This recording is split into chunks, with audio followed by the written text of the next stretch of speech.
This is our decimals flipped video.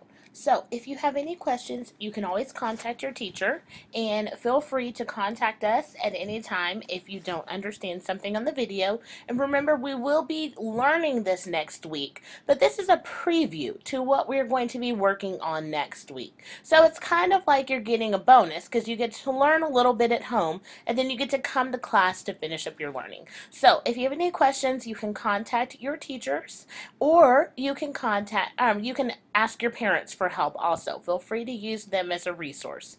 Let's get started. Make sure you have your recording sheet in front of you so that you can fill in your definitions. And remember, if you can't find your recording sheet, it's always on my teacher website or your teacher's website, and you can always download the recording sheet. Okay? So, and it should be pretty close to where you found this video. Let's get started. Decimals. A decimal represents a number that is a part of a whole. So a decimal is a part of a whole. It's not a whole number, it's just a piece of a whole number. And we're going to learn a little bit more about that. How can you relate decimals to base 10 blocks? Well, let's talk about that a little bit. So if you look at this and you're thinking about traditional base 10 blocks, then you are thinking about ones, which are units, tens, which are the longs, hundreds, which are the squares, thousands, and so on. Well, let's look at this. I have 1, 2, 3, 4, 5, 6, 7, 8, 9, 10. I took this whole frame of a whole, this would be one whole, and I split it into 10 pieces. When you're talking about decimals, you are talking about everything to the right of the decimal. Everything to the left of the decimal is going to be a whole. This is going to be part of a whole. Okay, so we're looking at this and we are seeing part of a whole. This rectangle, or kind of looks like a square, maybe a rectangle. This whole entire thing is one whole, and I have split it into 10 pieces. So I'm looking at 1 out of 10 pieces. So that would be 1/10. Okay? That's how you represent the place immediately to the right of the decimal. So the number to the right of the decimal is going to be a 10th, and I have 1 out of 10 shaded in. Okay? Let's look at this. And it's chopped off a little bit down here at the bottom. So sorry, but you get the idea. Now, I have 1 out of 100. And trust me, there are 100. If you count 1, 2, 3, 4, 5, 6, 7, 8, 9, 10, and there's 10 going down, 10 times 10 is 100. So this is 1 out of 100. So if I was talking about 1/10, it would be all of this. Remember what it looked like in the previous slide? I'm not talking about all of that. I am talking about 1 out of 100. So again, to my decimal, this is a whole square or rectangle, whatever you would like to call it. The numbers over here are part of a whole. The numbers over here are whole numbers. But we don't have any whole numbers. We have a part of a whole. I don't have any tenths, so the 0 has to go there to block the place. It's a placeholder. The 0 here is a placeholder. And now I have 1. So I have 0/10 and 1/100th. So that would be 1/100th. That's what I have, 1/100th. And if I wanted to represent 1/100th as a fraction, I would say I have 1 out of 100. These both mean the same thing. This is 1 out of 100, and this is 1 out of 100. They both represent a part of a whole, not a whole number, just a part of a whole, and they both represent 1/100th. If I want to go back to this one, I have 1/10, I can do 1 out of 10. As the fraction. The best part about doing decimals as fractions is your denominator is always going to be either a 10th or hundredth. And when you get into older grades, it'll be a thousandth. But that's it. So you're either going to have 1/10 or 1/100th, depending upon how much is shaded in. Let's look at this one.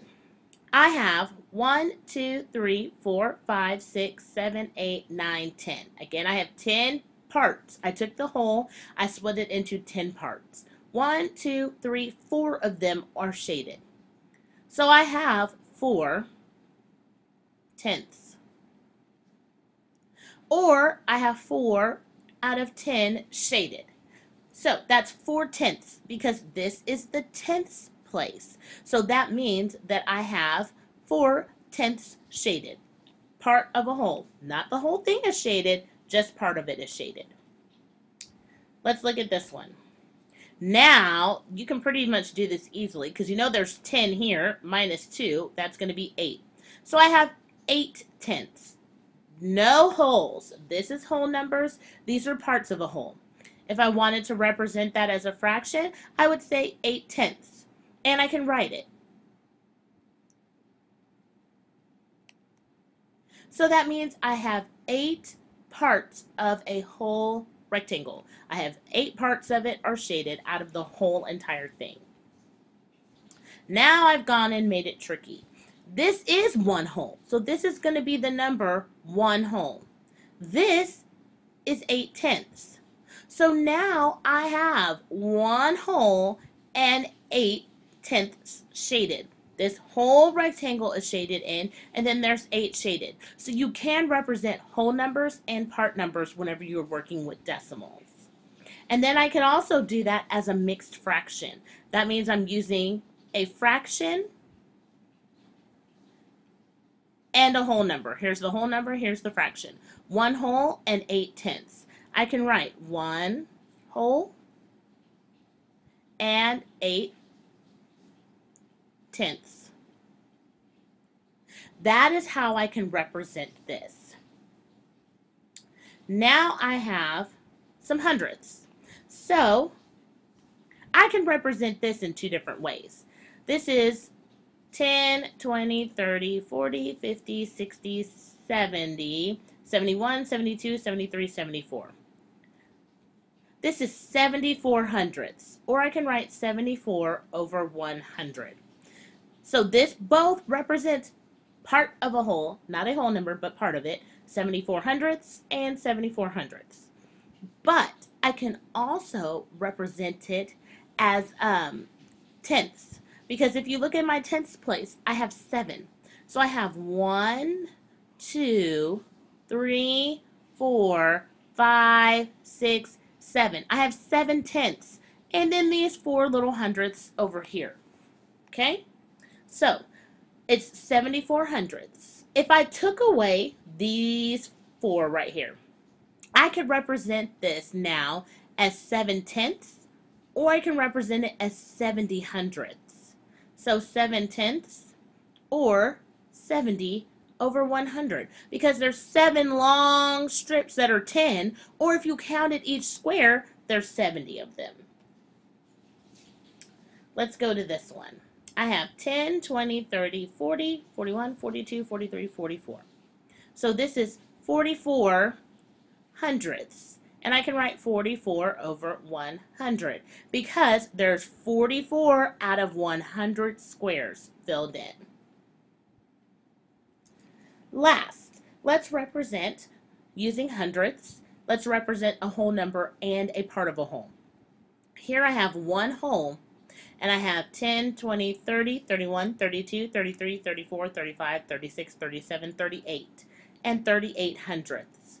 I can represent that the same way as 38 over 100 and my 1 whole. So, I hope this helps you understand decimals a little bit more to be able to fill it in. What I need you to remember is that if you see a whole bunch of little squares, that means you're breaking it down and there's 100 squares. There's never going to be 99. There's never going to be 101. There's always going to be 100. And if you go back to this one where they're nice and long, There's always going to be 10. Not 12, not 15, there's always going to be 10. So it really goes along with our base 10 system because it's going to be represented with a 10 or 100 or 1,000. So I hope this video helps you. If you have any questions, please feel free to ask one of your teachers. Make sure that you fill in your definition on your recording sheet. Rewatch this video as many times as you need to. Pause and replay if you don't understand, and ask somebody for help. Remember, you're not learning anything if you're not trying really hard and if you're not failing at something. When you fail at something, that means it's an opportunity for learning. So I want you to take this opportunity to learn something new and ask for help because we are here to make sure that you are successful.